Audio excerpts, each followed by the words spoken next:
People try to sell me on like the blue light lens glasses, and it's so cool. But then when you're in front of a computer screen on video recordings or like doing any kind of virtual meetings, you just get this blue sheen, like the anime I know. eyes. It's terrible. Um, okay, so I see that we have a couple of people on live. Feel free to put in the chat kind of where you're calling in from. Tim, where are you located right now? Yeah, I'm actually from Arizona, so I'm working currently in Arizona, Scottsdale area. If you don't know where Scottsdale is, Phoenix. A lot of people call Scottsdale Scottsdale, because it is a little bit of a classy business area. It's very nice out here. I enjoy the office. Nice. This is the office I work in. Everything is golden. All right, I don't see anybody commenting anything in the chat, so I'm gonna just wait for one because once we hosted one of these events and there were no messages, the speaker and I just did this like podcast situation because we were getting no questions, and then it was turned out the chat wasn't working. So let's see if we Okay. can get any messages in here. Just one message. All right, we got a message. Awesome. In the Um, comment section. as we Okay. go through, I'm going to ask Tim some questions about his background, how he made the career into UX. But we want to hear your questions. We want to ask your questions, not my boring questions. So please, please, please, in the chat, ask any question you have.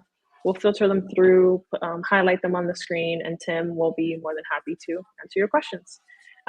So let's go ahead and get started. Tim, why don't you introduce yourself and take us way back to who you were and what you were doing before you ever discovered what UX design is? Yes. Okay. So a long time ago, but not so long ago that it's not relevant. A long time ago, recently, I was just a normal guy doing college at over in Arizona at ASU campus, and I think from pretty much forever, I always had a pretty solid idea of what I wanted to do. I was always on a med school track. And that was like probably since like sophomore year of high school. Like it was never a question for me. And so I went into college with this idea I was going to do medicine. I didn't need any open doors, any other alternative pathways for me. I was set. I was ready to do this. And this thing happened that some of you might remember or not. I'm not really sure, but it was this thing called COVID kind of came in and really changed the landscape in my college experience. And lo and behold, I was working in the emergency department at the time. I was working part time, working graveyard shifts, which was not really great for my health. And I just realized that this was not going to work out for me. I couldn't do this pathway that I had set before me. I needed an alternative. I was looking for something that gave me more freedom over my own life, but also like let me express myself in ways that were meaningful instead of just kind of contributing to this grind. Just like putting myself out there, spending my life force on stuff that never really got traction or went anywhere. And lo and behold, one day I was doom scrolling on Reddit and I saw this cool post for something called Avocademy. And wow, that was a crazy lifeline for me. And it's been a really cool transition, honestly. I remember some people are kind of confused at like the connection between, I do have a full degree in biochemistry. Like, how do you connect medical or biochemistry or any of these weird sciencey stuff into like UX design? But for me, it works. And I think we might end up talking about that more later, even like how these things like transfer over. But it's a little bit about me. Awesome.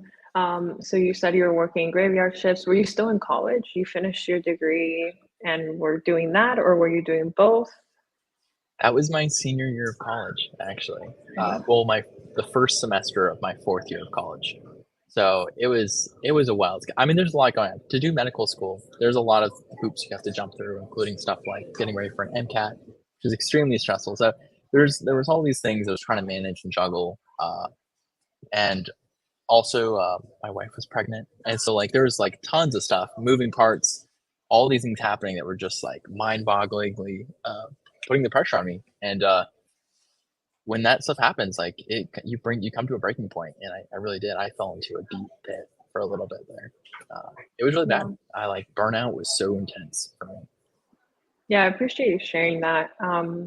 You mentioned you were doom scrolling on Reddit. What were you searching for? Like, were you looking for another career? Were you just like looking at pictures of birds, and then like an ad came up. Like what were you like looking for that you landed on like UX, right? Like it's Yeah, so I think the first time I saw an ad for it, I was just on what would have been my mostly it was on Reddit for books for this book series that I really enjoy.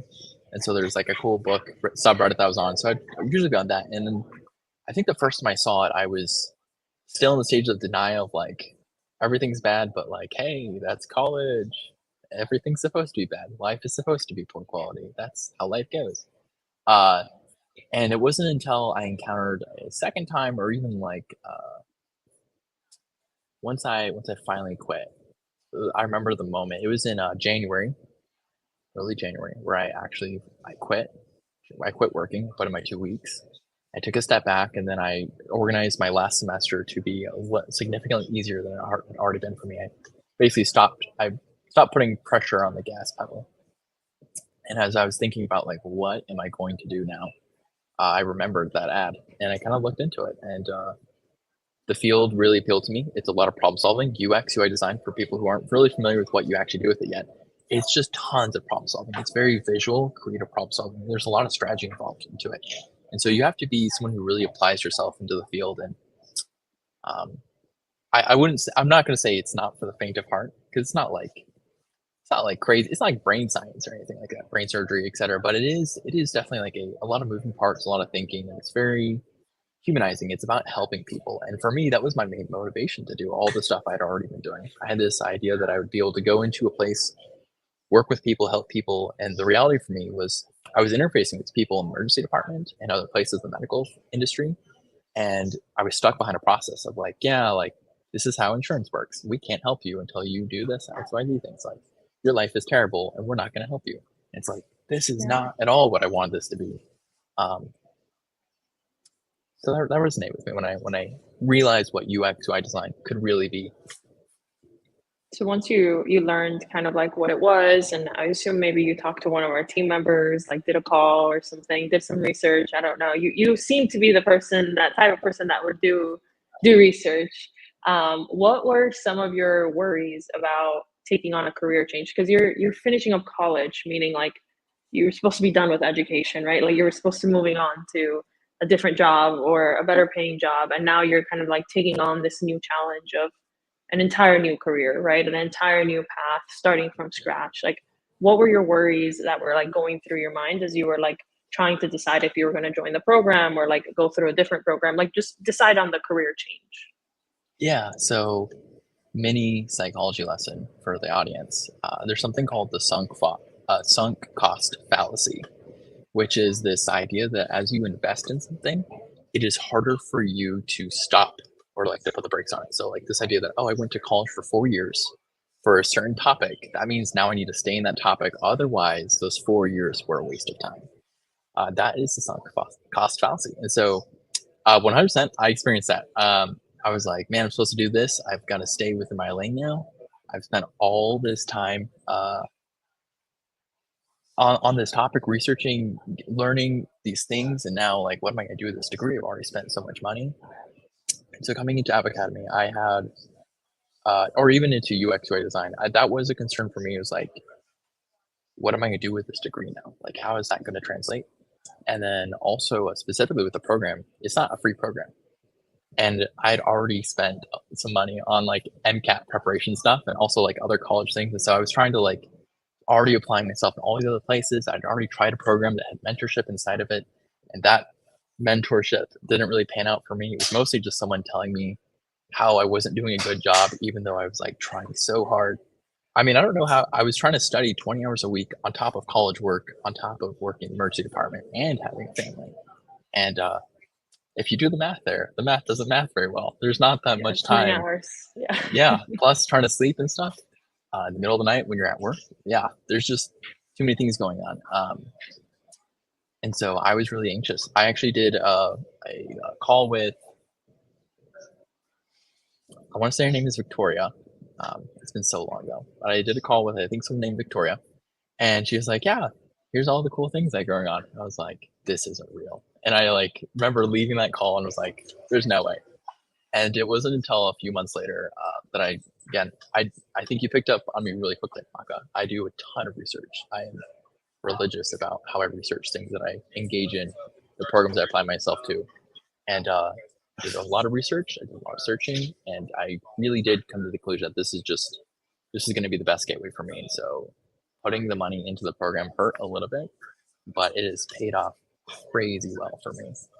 And in the program, I also met a lot of cool people that helped me learn to turn my degree, that 4 years that I was really worried I had lost to time and space, and all the money that I put in there to learn to translate those skills into like actionable parts of myself and to not like be ashamed of that. Like as a UX designer, I don't have a creative degree. I didn't do psychology, even though I have some roots in psychology, but I didn't get a science degree. I don't have computer interaction degree, human HCI, human computer interaction, which is so cool by the way. If you're going to college, get an HCI degree. But I didn't do any of those things, and I'm still not ashamed of that. I'm proud of what I've accomplished and come through. I've learned to really frame everything in a way that lets me see how I've climbed my way to the top of that. Yeah, no, that's awesome. And I think that's something that we do a pretty good job at having our career mentors do is like figure out how to take your current experience and make you feel more confident about the design experience you're building in the program to then like take that with you, right? Even if it's just for the confidence and not for applicable skills or like soft skills, to be able to talk about the experience period you have. Any experience is better than no experience. So how do we help you frame that? But before we get too far into it, take us back to when did you start the foundations program? Month, year wise. Like, let's go through timeline if you remember. Uh, yeah, let me think. When did I start? I think I started January 2023. I think it could have. I That should review sounds that about before. that sounds about right. Yeah, Yeah, to me it sounds yeah. about right. Yeah. So I started around then, and then yeah, I remember that's when I started doing the course. Now I love Avocademy. This will be my one thing I'll say against Avocademy is that, for me, Avocademy is not the end all be all. And I'm a very much a person who likes to learn. And so I did start Avocademy, but I also started learning from other places. Like it just kind of went out. I cast a really wide net for myself. Avocademy set me up with all the tools and helped me understand like the gateway. It also showed me all the things I didn't quite know yet. So I did things like UXL. I think there's actually another program called not Skillshare. Can't remember the name of this other one that I tried for a little bit, but I just started like in January 2023. I started trying to learn as much as I could. I started dumping information to myself, and so that meant I used the mentorship programs at Avocademy a lot. Met with a lot of people. I started doing their projects. I started trying to learn foundational information from pretty much everywhere else as well. And all those things led to me throughout January, February, March. I did a foundations project where I built an app and designed an app, which is so cool. It is still like, it's still, a lot of people say like their first project is pretty bad. I look back on that project and I'm like, this is a little cheesy. This is a little idyllic, but it's still pretty good. I think it still holds at least a little bit. Um, and I remember building a project just like the first time I took my phone and I put that design and I pulled it up on my phone on the Figma app. I was like, oh my gosh, I can see it now. I can see how it's all coming together. And that was a mind boggling moment for me. So that was March 2023 ish. And then I started applying to jobs probably soon after, probably March, April. And then I think I got a lot of traction by July, and I was hired during my hiring process. I've actually written out. I think was all throughout August and October. So Yeah. Nice. yeah, Tell us about where you're at now. Tell us about your job. Do you love it?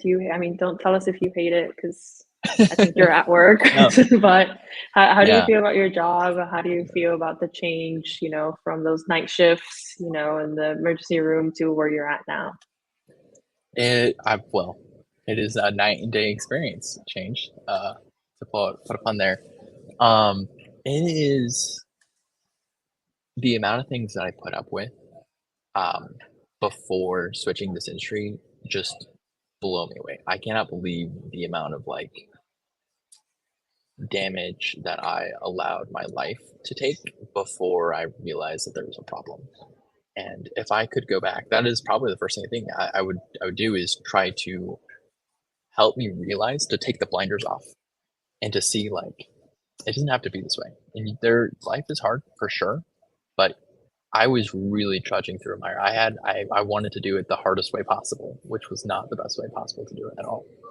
Um, I really enjoy working here as a UX/UI designer. It is incredible. Every day I get to come in.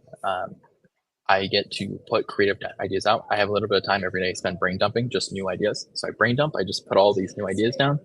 I save those for one day when I need those, and I work on projects through insights, user insights, data that we have from my team, requests that come from clients and our stakeholders, and then I get to build those things into stuff that makes sense to me. It's like a long form puzzle, except that there's many answers, there's many ways to the right answer. And you get to explore and see which ones of those work. And so it's both like very creative and really, really rewarding. And I don't have to do it in the middle of the night. And I don't get yelled at by people because I get to set my own Yeah. tone. I did get hired right out the gate as a senior UX UI designer.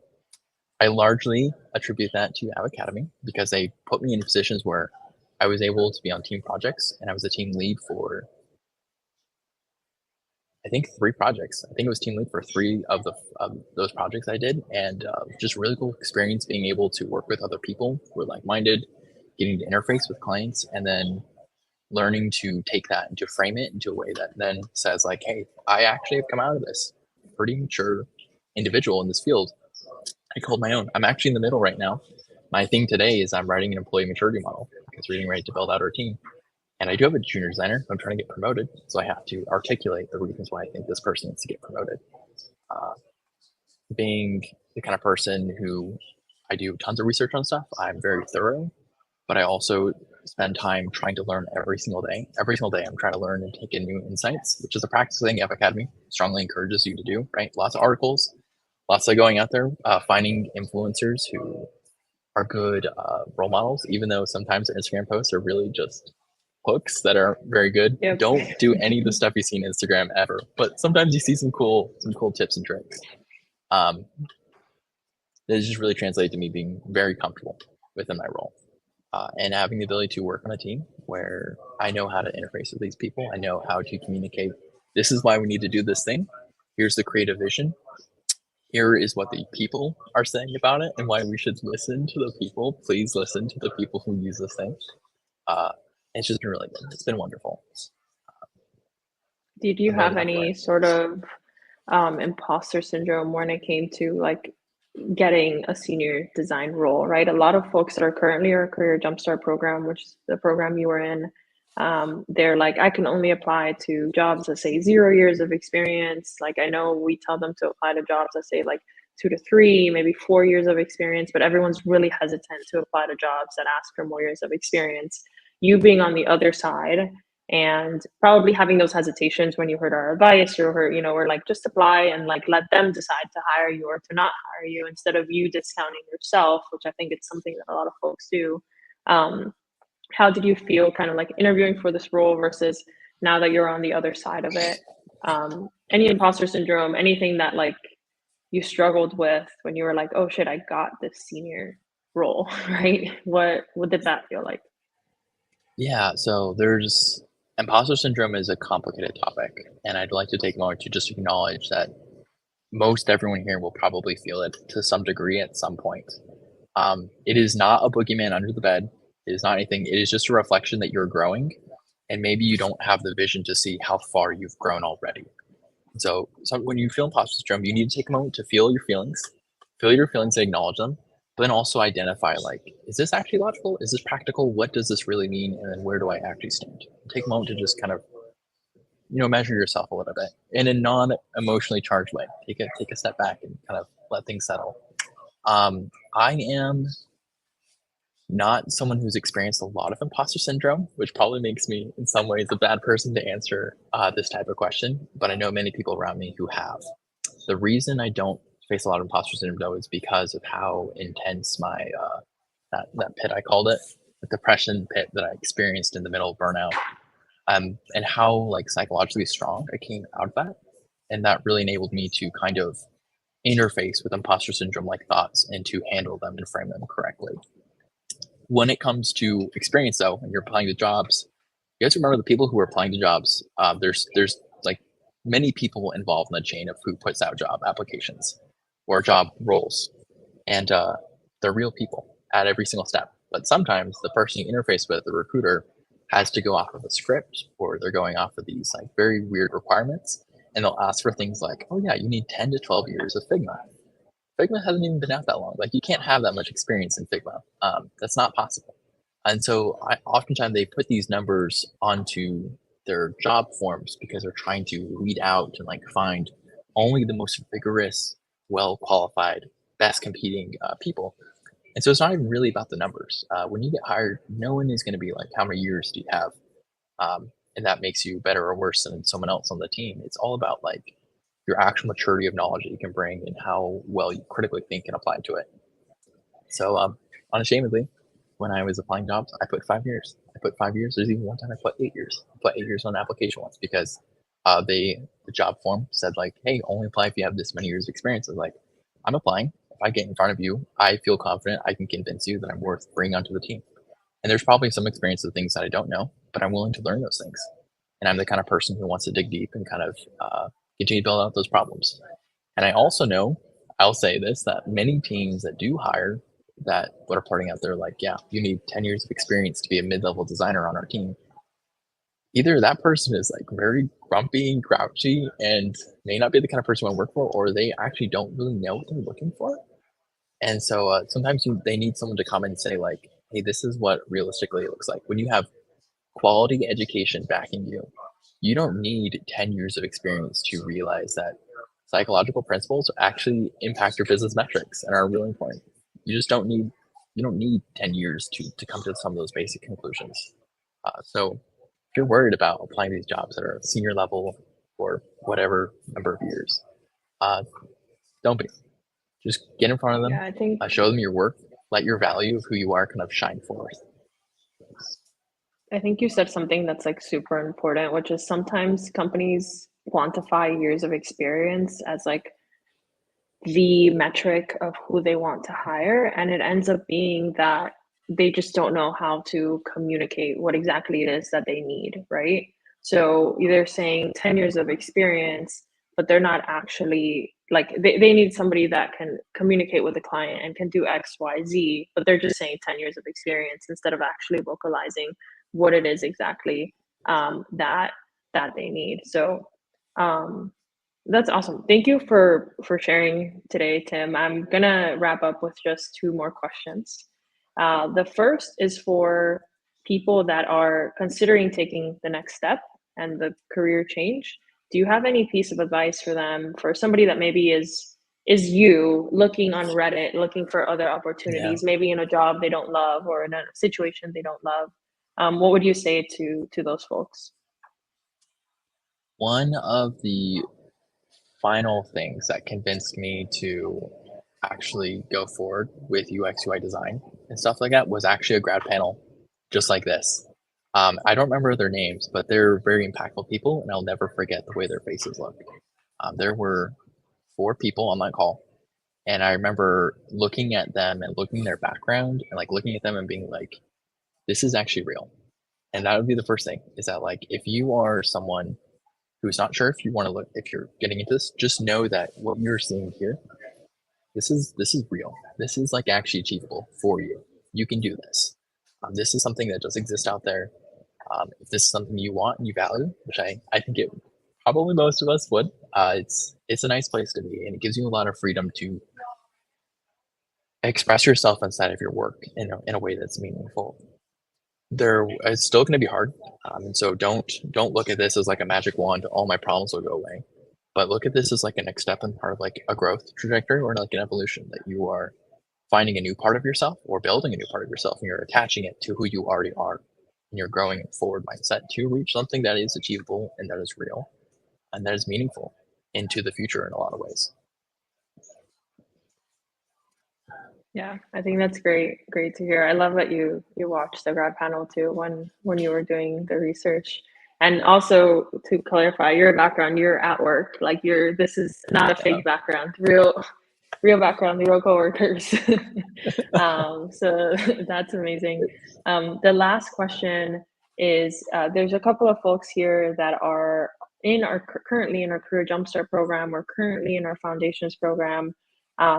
What is your advice to them, right? They may have applied to like hundreds of jobs so far. They may be going through like doing some client projects or just learning the foundations, designing that first app that sometimes is cringe worthy when you look back. What's your advice to them? People that have taken the step and are currently in it, right? Hmm. Oof. The job market is hard, and I think you need to take some time to acknowledge that. Anyone who's in the job market right now, kudos to you. You are doing some hard work. Don't give up though. It only takes one to make all the difference for you. I have my stats in front of me. I applied to 617 applications within 14 weeks. So that's a lot of applications. I tried to aim for like 30-ish a day if I could. And then I only had 4 interviews. That was it. In that 14 weeks, I only had 4 interviews, and I got 200 rejections. So uh, it only took the one offer though to make all the difference in everything for me. So don't lose sight of what you're working towards.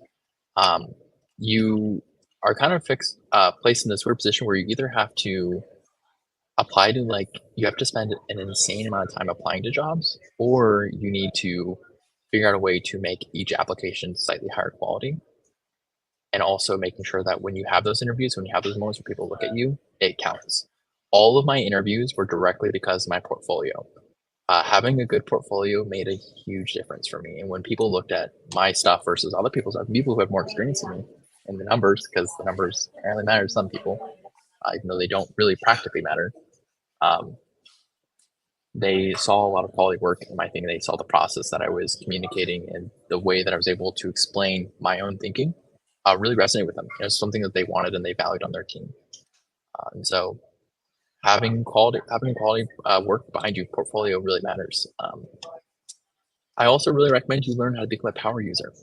I don't now that's probably a slight abuse of that term, but a power user is someone who learns how to kind of gamify the system a little bit, and you learn to use a lot of tools and shortcuts to really advance how you're applying to stuff. So I used a lot of tools to help me apply to things. I used Arc Browser. I used a program called CopyClip, which let me save a whole bunch of templates for emails, for applications, for communications, cold calls, outreaches. I had like 6 or 7 different templates saved that I would just kind of apply and then edit slightly whenever I needed to contact someone or respond to an email.